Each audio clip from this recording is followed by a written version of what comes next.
Hello, everyone, and welcome back to our podcast series, Wings on Air. For our second episode, Michael and I will finally talk to our very first guest speaker, none other than one of the members of the EMC, retired Brigadier General Woodward. If you didn't know already, the EMC stands for Executive Management Center, and the EMC play a pivotal role in helping run Arnold Air Society and Silver Wings altogether. Without their help and support, it would be a difficult challenge to run Silver Wings Nation all by yourselves. Without any further delay, please sit back and listen to our discussion with General Woodward on the topic of resiliency. All right, hello everyone. Welcome to our second episode of Wings on Air. I'm excited to have you guys back. I'm your host, Justin Vence, and your National Vice President. And I'm Michael Thompson, your Silver Wings National President. And today, this is our first episode where we actually have our first guest speaker, none other than Brigadier General Woodward. Sir, if you'd like to introduce yourself. Sure. Thanks, Michael and Justin. I really appreciate the opportunity to speak to the Silver Wings Nation tonight. It's really a great opportunity. I spent about 29 years in the United States Air Force and was a pilot and spent a lot of time in the Pentagon and did those sorts of things. And then worked for General Dynamics for about a year or so, and then picked up this opportunity shortly after that. Married to retired Major General Maggie Woodward, who I'm going to tell a little bit of a story about tonight as well with regards to resilience, and it's been a great run. I wouldn't trade a day of it. Awesome. Thank you so much, sir. And so without further ado, you kind of introduced the topic. And one thing I really want to talk about, coming with the topics for these is things that are really important. And, one thing that came to mind, especially with this whole situation with COVID-19, was resiliency. And in ROTC, it's something that they always tell us to have. But there's going to be a lot of listeners who aren't in ROTC, and resiliency might be the first time they're hearing that. So would you mind explaining what it means, what resiliency means? Sure. I think resiliency is the idea that regardless of the circumstances that you are dealing with around you, you are able to focus on the things that really matter in your lives and persevere through those challenges that you are kind of immediately facing. I'm also going to speak tonight a little bit with a story about leading in resilient environments or environments that require resiliency as well. So it's not just about dealing with resiliency as an individual, but there are also times where the individuals on this call are going to be required to lead in an environment where others are facing challenges that might challenge their resiliency. And so I'm going to speak a little bit about that as well. And I'll tell you what, COVID-19 is absolutely positively an environment where both of those things exist. So we want to persevere. We want to keep our eyes on the long game, and we want to get through this environment, and that's what resiliency is all about. Definitely. And, that was a really awesome explanation. And I know for me in RTC, it's really, sometimes it is hard to have that resiliency, especially when we're on Silver Wings. We heard that Vegas Con was canceled. I know that was a huge bummer for us. And, we didn't want that to happen. But unfortunately, we had to adapt. And at the time, it was April and Nick Kerrigan who were in those national staff positions. And so they had to adapt. They had to have resiliency to be able to bounce back and to accommodate this because of the situation. And so, but I would like to hear, I know you said you had a couple of stories prepared for us. And so I'm sure the people in the audience would love to hear those stories and how it applies to resiliency. So I'll hand it off over to you, sir. Okay, great. I think these stories, there's really three that I'm going to talk about, and I'll pause after each one and kind of see if you all have questions and that sort of thing that you might want to ask as a result of the stories. The first one is about a book that I read and a story kind of contained in that book. It's called Sea Stories, and it's written by Admiral William McRaven, who was a Navy SEAL and retired as a 4-star admiral and the commander of U.S. Special Operations Command. So I'll talk briefly about that. And embedded in that story is a technique that he used to be resilient. And as you would imagine, in his lifetime, there were many opportunities for him to apply that. So I'll talk about that. And the second story I'm going to talk about will be more personal. It's about my wife, Major General Retired Maggie Woodward, Hmm. phenomenal person, my best friend by a mile. And I'm going to talk to you about something that I learned from her with regards to resiliency as well, and a technique to help get you through times where resiliency is really called for. And then the third story I'm going to talk about is leading in a resilient environment, an environment where others might be challenged, perhaps even more than you as a leader. And so I'll talk about that as well. That's a personal story too. So the first story, my wife and I read Sea Stories, this book by Admiral McRaven, which I recommend to everybody who might be listening to this podcast. I think it's a sensational book, and it's a story of really the life of Admiral McRaven as a SEAL in the United States Navy, and it talks about his life really as a child, but only briefly, and then up through his SEAL training, and then all of the experiences that he had in life subsequent to his SEAL training. So I'm going to start with his training. I'm going to be pretty brief about this because he's relatively brief, and then project it a little bit beyond that to all of the things that he accomplished when he was a Navy SEAL and became more senior. Mm. You have seen, I suspect, in the movies, the story of the Bell. The Bell is this thing that goes along with training as a Navy SEAL and in some cases other special warfare programs. And the idea is that at any time as an individual is going through their training program, they are invited to ring this bell. It's basically just a naval bell, probably from a ship or whatever, and it sits there right in front of the buildings that the training is taking place in, and it is ever present. And all it takes for you to get out of SEAL training or any of this other special warfare training that might go on in other services is for you to walk up to that bell and ring it at any time. And so Admiral McRaven tells the story of Hell Week, which is about 6 days long, as I understand it. And he talks about some of the experiences that he had. To summarize, in a 6 day period, you might sleep for 3 hours. You probably won't drink anywhere near what you need in terms of water. You will be cold 6 days of that 6 days. You will be miserable for 6 consecutive days. And you will be challenged physically at every step. And so he talks about one night they were had to basically take their boats, their rowboats, and they rowed across the Pacific in this inlet down to mud flats, sea mud flats. And the Pacific Ocean, as you might guess, is pretty cold. Anyway, they get down there after about 45 minutes or an hour on the ocean, and they pull their boats up, and they are ordered into the mud flats to be chest deep. This is 2, 3 o'clock in the morning now. And up on the shore are the instructors, and they've got a great fire going, and they're drinking coffee, and they're laughing, and they're doing all the things that they need to do to just make people feel like, hey, there's a life beyond what you're dealing with right now, but you're the ones in the mud flat, so enjoy. And he describes this as being, 55 degrees, and they get so cold in that mud flat that they literally cannot communicate. And yet they try to do things like sing or whatever, songs to support everybody, support each other.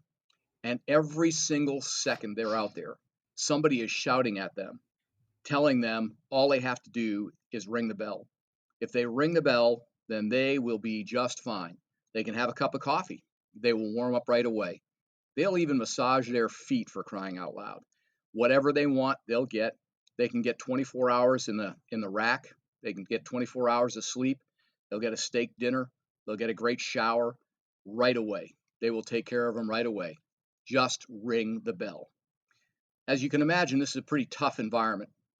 And so McRaven talks about the idea that many of the people who were going through this experience and the other experiences during Hell Week and other times during SEAL training, they had a problem with dealing with these issues because they could not segment things sufficiently. In other words, if you stood in that mud flat for 45 minutes and you allowed your mind to wander, you realized that you were only halfway through Hell Week and that there was nothing good that was going to happen for the next 3 or 4 days. And for 3 or 4 days, you were going to be freezing cold, even as cold or colder than you were right then and there. You were not going to have any water. You were not going to have any food. You were not going to sleep. You were never going to have a shower. None of that stuff was going to happen. And so all of those problems accumulated in the minds of these individuals, and some of them would walk out of that mud flat and ring the bell. So McCraven said that what he learned there and what he had learned from some of the other guys that were successful was that the way to get through these environments, these times where you're really challenged physically, mentally, emotionally, the way to get through these times was to take things in bite-sized chunks and make yourself accrue a series of successes. So they would say, I'm going to stay here for 60 seconds. And for 60 seconds, I'm going to count in this mud flat, and I am going to be successful. And at the end of 60 seconds, I will not have rung the bell. And then I'm going to do it all over again. And 60 seconds later, I'm still going to be here in this mud flat, and I will not have rung the bell. And so you accumulate all those successes, and you don't allow yourself to think about all the potential problems that might be ahead. Break them apart, make yourself successful, be resilient through those 60 seconds or whatever you're facing, then move on to the next problem and figure out how to be successful there. And that's the way to get through it. And it worked for him. Now, I just have one final comment on this. Bill McCraven got through SEAL training. He survived a parachute accident where basically he was pulled apart. His legs at the pelvis went in one direction and his upper body went in the other direction, and all the stuff in between was stretched to basically oblivion. He spent years recuperating from that. About 6 days after he went into the hospital, though, his master chief stopped by. He was a lieutenant commander or commander at the time, so that's a major lieutenant colonel, kind of a mid-level officer. And as he finished up an hour or so with that master chief, the master chief, leaned over to him, and of course he's in basically a full body cast, and whispered into his ear, "Don't ring the bell. Don't ring the bell." And McCraven said, "I promise you, Master Chief, I will not ring the bell." And it's a good thing that he didn't, because Bill McCraven was responsible, at least in part as a commander, for getting Captain Phillips out of the Somali pirates' hands. You may have seen that movie. He was responsible for the capture of Saddam Hussein as a commander. And he was the commander of Air Force, or not Air Force, but of U.S. Special Operations Command when Osama bin Laden was brought to justice. So imagine if Bill McCraven had rung the bell, but he never did, because he broke his problems into pieces and he was successful over and over again, and he made it to endgame. So that's the story of Sea Stories and Bill McCraven, and I think that's a great technique to help all of these people, all of us Silver Wings members and everybody else, get through some of the problems we're facing today. So with that, I'll pause for a second, see if you all have any questions or thoughts. Yeah, and hearing that, I'm gonna go back to, you're referring to Hell Week and hearing about that bell. I'm sure it's just such a daunting thing. You have such a something like that just dangling in front of you. It's like you can end it right now. All you do is ring that bell. And I think that's what's so frustrating about it is, you have to choose. Like, do I have to choose this mental pain? And like you said, like nothing good is going to come within the next 3 days. I have to keep pushing through, and to be able to have that mental capacity and that mental strength is so crucial. I can't imagine being in that situation. I've had situations, I was in the Boy Scout program, and we've had situations, nothing compared to the Navy SEAL training, of course, where, we'd have to hike in the rain. We'd be freezing. We'd be cold. There's this one time where in Canada where we came very close to getting hypothermia because our day trip turned into a 3-night trip and nothing went according to plan. And so we had to adapt to that. We'd have that resiliency. And it's amazing to hear that story, and, with that last note, he's talking about how his how he came in and said, "Don't ring the bell." It's definitely something I'm sure that he's kept with him to this day, and it's something we have to remember too. Is for those listening, when we encounter those difficult times, we got to think to ourselves, don't ring that bell. Like, don't give up. It's not worth it. Like, the outcome of pushing through is so much better rather than giving up, regardless of how hard it is. And it's really an awesome story to hear. But Michael, I don't know if you have anything you want to say about that. Yeah, so it's really something we really just need to think about today, and just taking things on in like bite-sized pieces. I know that really applies to us with the national headquarters, and just trying to go day by day, really. But it's really good knowledge to know, and just a good tip. Definitely. And sir, if you want to, I know you said you had a second story you'd like to tell us. We'd love to hear that as well and hear how Great, it applies into it. great, very good. Thanks very much, guys. I appreciate it. The second story is one that I think is, well, it's more personal. It has a similar theme to it, I suppose, but it also has a different uh, lesson learned, I suppose, as well. On the 22nd of December 2018, my wife came off of her horse, and she is a jumper, so she's equestrian and has a real passion for riding.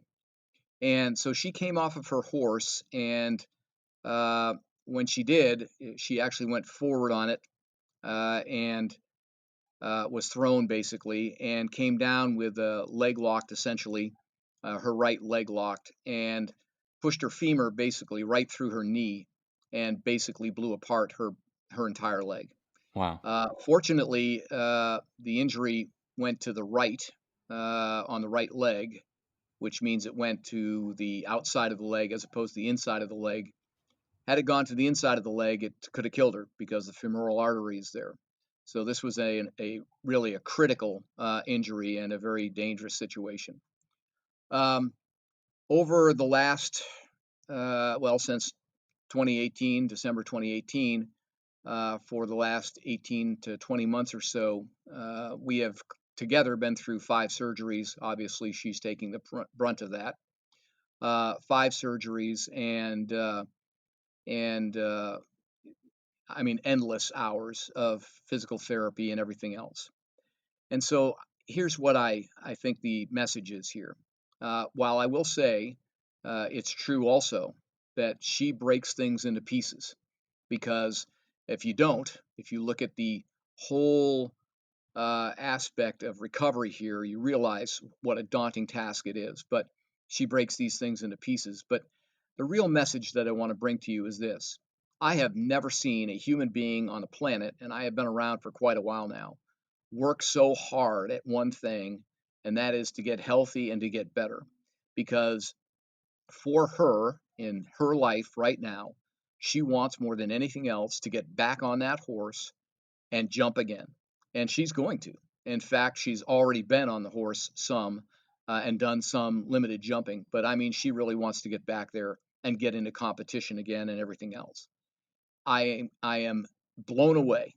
We've been married for 38 years, and I am blown away by the extraordinary courage and the extraordinary commitment and the extraordinary effort that she is putting into this. And so, my second lesson, I suppose, or thought about resiliency and the idea of being resilient in such challenging times as we're facing now and other times as well, is that you always have to have in your mind the end game. While there may be pieces and parts that you're going to break apart to make certain that you are successful, and you accrue a series of successes, much the way Admiral McCraven did. At the end of the day, Admiral McCraven never forgot the fact that he wanted to have on his chest at some point or another the SEAL emblem. The same is true with Maggie. At the end of the day, she wants more than anything else to get back on that horse and ride again. And I have no doubt she's going to do it. After 5 surgeries and hundreds and hundreds and hundreds of hours of painful physical therapy, she's going to do it. And so that's the second lesson. never forget your end game, because I'll tell you what, I'm talking to 20-year-olds, 22-year-olds, 24-year-olds. You have extraordinary wealth, far more wealth than I have. And you've heard me talk about this, or you may have before, because you have time. You have a whole book that is unwritten. And I'm going to say it's going to be an amazing life that you're going to bring forward. And so I think if you keep your eyes on getting a commission, getting a degree, and working towards your objectives in life that are early on, and you keep your eyes on those, and you realize, you know what, in the history of this world, COVID-19 is going to be a blip. It's going to be a blip. Right now, it's our blip, and we're living with it. And there's going to be other times that you're going to face real big challenges. But at the end of the day, if you keep your eyes on the end game, you're going to get there. You're going to get there. So that's the second story. And I'll pause for a second, see if you all have any comments or questions. Yeah, of course. So just hearing that story about your wife, it's pretty brutal to listen to. You just imagine how you're describing it. I was cringing. It was like very uncomfortable, and the amount of pain that she must have gone through must have been extensive. And one thing I want to draw out of that is, someone who's in her situation. You said she's very passionate about riding horses. And funny enough, all of my sisters were actually involved with some sort of equestrian, with 4-H and so forth. And I know they're always eager to get back on that horse, no matter what it was. They were always eager to not do Yep. school, but they're eager to be at the barn with the horse, setting up the saddle and everything. And they'd be there for hours, and it was something they loved. And to be able to have that medical setback, the one thing that's in your mind, I'm sure, is I need to get over this. I want to get back on that horse, no matter what.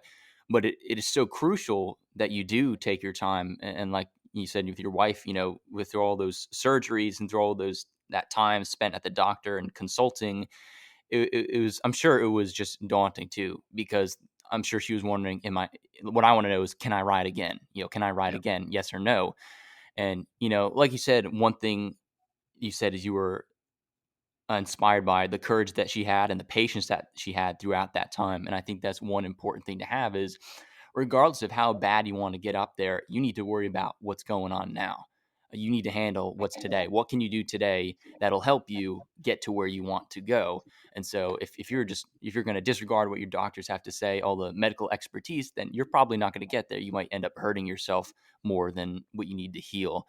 And having that patience, especially during uncertain times, and that resiliency is so important. And so it's awesome to hear that your wife was able to get back on that horse. And, I wish her the best as she continues to recover. And I hope, like you said, I hope that her injury is just simply a blip on her radar as she looks back in the next coming years. Great. Thank you, Justin. Thank you. But Michael, I don't know if you have anything you want to say on that as well. Yeah, I'm glad to know that Major General Woodward, that she's really pushing to get back on the horse. I know that's something she loves, but that really just shows that if you have your mind set to something, and if you're bound and determined to get there, you will do it one day. And I'm glad that she's glad to get back on a horse, and hopefully she will get back to competition one day. But that's all I have, Justin. All right, and definitely, General Woodward, I know you have one last story for us that you'd like to tell. So without further ado, you can begin with that. Great. Thank you, guys. Thanks very much. And I apologize. It might come through on the audio a little bit, but I had to run into the house just for a split second because my dogs were going crazy. So they must like this podcast. I don't know. But listen, this third story is is still a tough one for me to tell. It is about leading in an environment where resiliency is very important. And I thought it would be helpful today because I am talking to a bunch of people who have been leaders, are leaders now, and will be leaders in the future in different environments. There's no question about it. But some of the leadership challenges that you guys are going to face in the future undoubtedly will be pretty darn extraordinary in relation to some that you faced right now. And so we build our leaders, and that's to be understandable, and that's to be understood. It's understandable.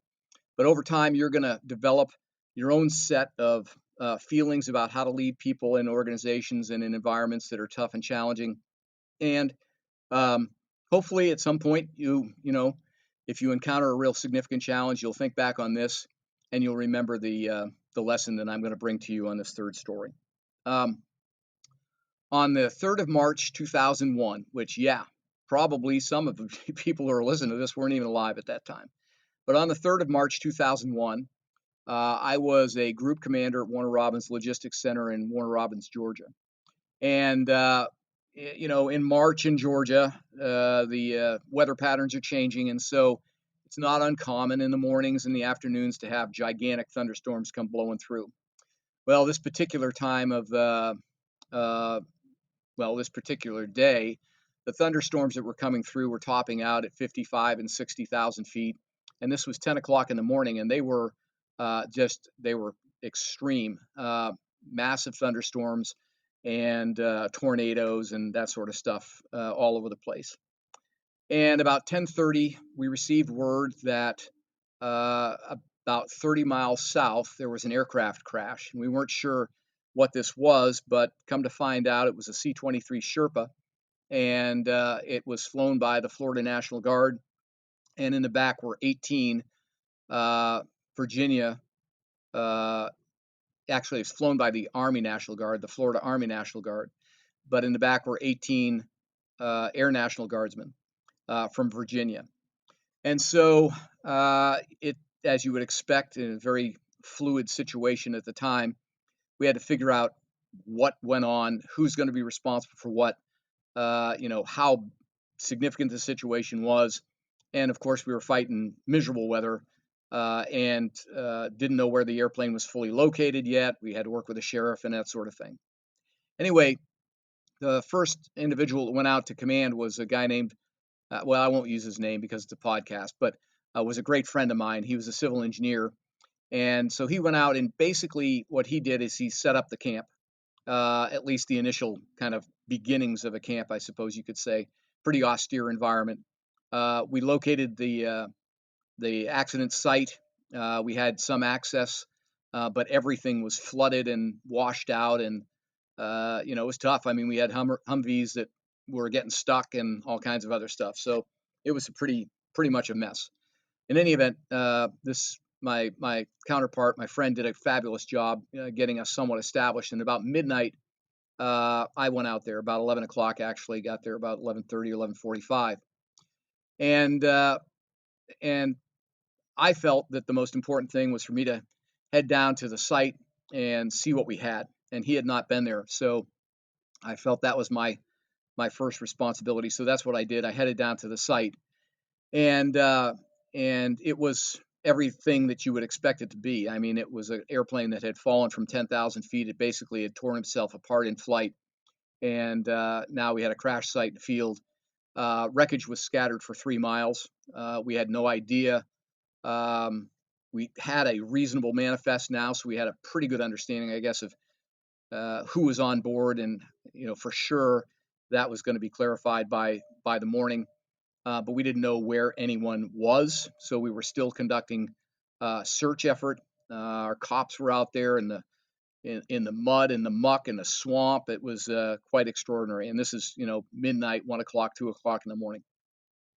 Just making sure that if there was anybody out there, they found them. So the next day was Sunday, and that was when we started the recovery process in earnest. And over the next 3 days or so, essentially lived out there, making sure that we brought these people home. There were no survivors, with the honor and the dignity that they deserved. And so we went through that process, and I will never forget climbing on the bus for the first time when our search and recovery team came out. They got out there about 8:30 in the morning on Sunday, and I climbed on the bus, and coincidentally, 2 generals showed up at exactly the same time. And I said, "You guys are waiting because I got a bus full of people who are going to go do our job, and I need to do that. I need to talk to them first. So that's what I did. And those guys didn't have any problem with that at all. They knew what the priorities were. And I will never forget standing on that bus and looking down the aisle to the left and to the right at all those eyes looking at me, waiting for me to describe to them what they were going to go do. And it was going to be hard, really tough. And I knew it was going to be hard and really tough. And I tried to tell them it was going to be hard and really tough. And I said, you're all volunteers. And so if you need to get up and leave, you certainly can do that. And we had an individual do that, and I had no problems with that. The rest stayed. And then one of my bigger regrets from this experience was that I had to put them on hold for about 2.5 hours because the site was not exactly safe yet. We weren't certain that we didn't have some live ordnance there, some weapons. They had been training, so they had weapons, but we wanted to make absolutely certain that there were no live rounds in there. And so we had to go through that process. And once we were sure that the site was secure, we went ahead and released those search and recovery guys. And they did an absolutely magnificent job. It was, I can't even imagine. Well, I can't imagine, and I was there. But I mean, I didn't do the actual hands-on work, but it was pretty tough. And so even now, 20 years later or whatever it is, I still think back about all those guys that did that work that day, and I'm deeply grateful to them for all the work that they did. And they did like I said, a tremendous job. So now I'm going to flash forward a little bit because you don't need all the details of this, but it was about a 3 or 4 day experience out there, and then it went on for months after that with site mediation and all kinds of other things, family visits and all that stuff. But after about a week or so, the psychiatrist or psychologist probably, and a couple of psychologists, the chaplain, a bunch of mental health professionals and medics and stuff like that, they started to set up a program for really anybody that had been involved in this accident and the recovery process, and they wanted to make sure that everybody felt like they could come to it if they needed to. For me, one of the lessons that I knew as I was going through this process was that the fastest way to recover is to get yourself back into a rhythm that you are used to having. And so for me, going to the gym was a big part of my life, my day. Maggie wasn't there, so that's what I did basically with my time. And so I started to go back to the gym, and I didn't even want to go, but I did. And I would go there, and if I had to stand around or just climb on a bicycle, that's what I did. If Yeah. you eat 3 meals a day, then you eat 3 meals a day now too. You do all those things. You go to sleep at the same time you used to go to sleep. Even if you can't go to sleep, you wake up at the same time, you go to work the same time that you were doing before this stuff entered your life. You get back into a battle rhythm. And if you do that, you start to recover more quickly from these kinds of traumas. But anyway, the psychiatrist or psychologist or whatever they were, and the counselors and everybody else came in my office and said, we're going to do some pretty extensive, basically PTSD, so post-traumatic stress training and counseling work, and we want you to attend. And I said, I'm okay. I really don't need to do this, and I'm back in the rhythm. I've listened to you guys. I'm doing what I need to do. I'm okay. And they said, well, that's fine. We're glad you're okay, but we don't care. We want you to be there, and you need to be there. And the reason you need to be there is because this is not about you. It's about you telling everybody who is out there in that field that it's okay to come to this training. Because if you show up, then they'll show up. Not all of them, but a lot of them will. And that's why we need you there. And so we're going to put you there, and then we're going to take your picture and we're going to publish it in the newspaper, and we're going to do all that stuff so that everybody, and there were 300 people out there on a typical day. I had 300 people out there doing all kinds of different things. And so we want all 300 of those people to be able to come to this training and know that they're not going to be criticized, laughed at, or that this is going to jeopardize a security clearance or anything else. And the fastest and best way to do that is to take a picture of you at this training and have you go to it and pay attention to it and stay with it. And so what I learned from that is that, uh, and this is not something, by the way, that I was going to do. So I learned from this. I was taught this, and what I learned from this is that in that kind of environment, when you're leading that kind of group of people, you got to extend yourself beyond your own personal situation because you're the lead, and you got to be empathetic and put yourself in other people's shoes and help them get through whatever they're dealing with. And there were definitely people who needed to go do this. And so that's my third and final thing. For those of you who have led, uh, great. For those who are leading now and will be leaders in the future, and that's pretty much everybody I'm talking to, remember, you need to be empathetic as a leader. You need to think about others, place yourself in their shoes, and under circumstances like this, even though it may not be something that you need, you still should go do it because that way other people will be comfortable doing it as well. So that's it. That's the third story. It's the final story. Um, and to recap, basically, I think it's a good idea to segment things and break them apart and then give yourself a string of successes. And that'll help make you resilient. And then I also believe that you should always remember the end game, because if you remember the end game in a tough environment, then you're going to work towards that end game, and that's what you want to achieve, and that'll help to get you through some of the tough times that you're going to encounter. And finally, when you find yourself in a leadership position, be empathetic. Remember there are others out there. That's what leadership is all about. It's not about you, it's about them. And be empathetic and do the things that you need to do, not just for yourself, but for others as well. And so, with that, I turn it over to you guys. Yeah, thank you, sir. We really appreciate you telling that story. I'm sure it may be a little difficult. I don't know exactly, but there's a lot of stuff that I actually want to talk about within that story that I noticed and it was important. One of the things I learned from you telling that story, not that I learned, but I've noticed is as a reminder for everyone is that when you're leading, your team is always watching you, regardless of whether or not you see them. They are listening to every word you say. They're constantly watching you, observe how you act. And I'm sure you know when you're on that bus, you said you were looking left and right. They were looking at you, and they're looking at you for guidance. And you keep talking about being empathetic, and I think that's extremely important as a leader because I know you said there's one volunteer who left, and you're okay with that. And it's an important thing to have because I'm sure a lot of people would be thinking, hey, like this person can't handle it. Like, why are they here? But it's important that no, not everybody can handle it. Not everyone can handle those kinds of difficult situations. And that's perfectly okay. Just like you were saying when you were talking to the chaplains and the psychiatrists and so forth, saying, hey, we want you to go to this training.